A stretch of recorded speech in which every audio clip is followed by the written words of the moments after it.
Good morning. मी आज तुम्हाला तुमचा एक्झॅक्ट रोल काय असतं लाईफमध्ये त्याच्या म्हणजे जेव्हा तुम्ही सक्सेसच्या डायरेक्शननं मूवमेंट करतात. आत्तापर्यंत आपण पाहिलेलंच आहे सक्सेस मिळवण्यासाठी आपल्याकडं कोणत्या क्वालिटी हव्यात आणि त्या सगळं करून तुमचं जे मूवमेंट होती ती तुमच्या यशाकडे होते. म्हणजे तुमचा रोल पुढे येतो की तुम्ही कोणत्या क्षेत्रामध्ये काम करू शकतात आणि जिथं तुम्हाला पैसा मिळेल, मान-सन्मान मिळेल आणि सर्व काही मिळेल. पण फक्त त्यासाठी तुम्हाला स्ट्रगल करणे, तुमचे जे टास्क आहेत ते करण्याची गरज आहे. तुमच्या रिस्पॉन्सिबिलिटी काय आहेत ते तुम्हाला कळल्या पाहिजे. तरच तुम्हाला म्हणजे तो रोल नक्कीच मिळतो. आणि जेव्हा तुम्ही त्या रोलसाठी डिझर्व होतात तेव्हा तुम्हाला नक्कीच तो रोल मिळून जातो. मग त्याच्यासाठी तुम्ही केलेली ती मेहनत असते.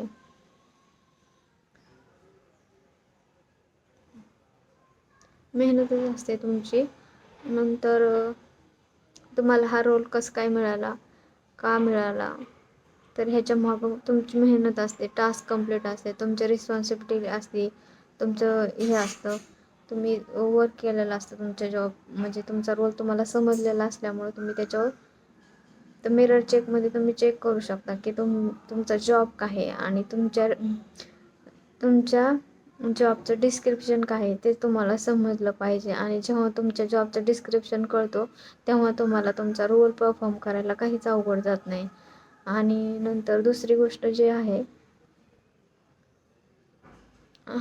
तुमचा जो रोल आहे त्याच्यासाठी तुम्ही काय करू शकता. म्हणजे तुम्हाला तुमचा रोल तर कळाला आहे, तो बेटर परफॉर्मन्स म्हणजे चांगला परफॉर्मन्स पण मिळतो आहे तुम्हाला. पण तुम्हाला सॅटिस्फॅक्शन आहे का त्या जॉबमध्ये हे पण तुम्हाला कळणं गरजेचं आहे. त्याच्यासाठी एक एक्झाम्पल देते. एक सुशांत नावाचा मुलगा असतो, ते सर्व ह्याच्यातून जातो आणि तो त्याच्यातून जाऊन परत त्याला त्याचा रोल कळतो आणि त्याला त्याच्या कंपनीमध्ये अवॉर्ड मिळून जातो, एम्प्लॉय ऑफ द इयर. तर मग तुम्ही असं करायला पाहिजे, एखाद्या गोष्टीवर तुम्ही विचार करायला पाहिजे. म्हणजे तुम्हाला जेव्हा कन्फ्युजन असेल एखाद्या गोष्टीबद्दल किंवा तुम्हाला कळत नसेल की नेमकं मी काय करावं, तर तुम्ही काय केलं पाहिजे,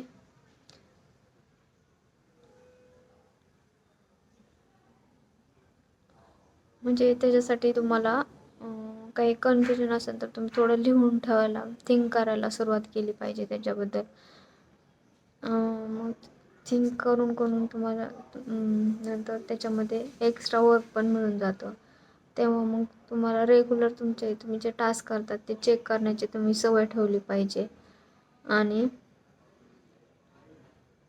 तुमच्या ज्या रिस्पॉन्सिबिलिटी आहेत, तुम्ही जे काम करतात त्याची तुम्ही प्रॅक्टिस केली पाहिजे डेली. तेव्हा तुम्हाला तुमचा रोल काय आहे तो क्लिअर अंडरस्टँड व्हायला काहीच वेळ जात नाही. सपोज तुम्ही काम करताय इलेक्ट्रिकल कंपनीमध्ये आणि तुम्हाला तिथं इलेक्ट्रिकल कंपनीमध्ये काम करताय, पण तुमचं डिपार्टमेंट आहे आय टी कंपनीमध्ये. इलेक्ट्रिकलमध्ये आय टी कंपनीमध्ये इलेक्ट्रिकलमध्ये तुम्ही काम करताय. तुम्ही खूप काम करताय 4-5 तास. तुमचे जॉबचे हावर्स सोडून पण तुम्ही एक्स्ट्रा वर्क करताय, त्याचे तुम्हाला पैसे भेटत आहेत एक्स्ट्रा.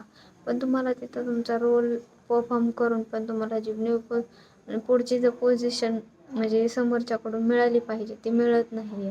तेव्हा ती मिळवण्यासाठी तुम्ही काय केलं पाहिजे, स्वतःला कसं इम्प्रूव्ह केलं पाहिजे, जे की तुम्हाला वाटत असेल फ्युचरमध्ये मला पुढे जाऊन ह्या पोझिशन भेटायला पाहिजे, त्याच्यासाठी मला आणखीन काय मेहनत घ्यावी लागेल. तर ते थोडंसं त्याच्यावर तुम्ही वर्क केलं तर बरोबरच तुमचा जो रोल जो आहे तो क्लिअर होऊन तुम्ही त्या पोझिशनला नक्कीच पोहोचू शकता.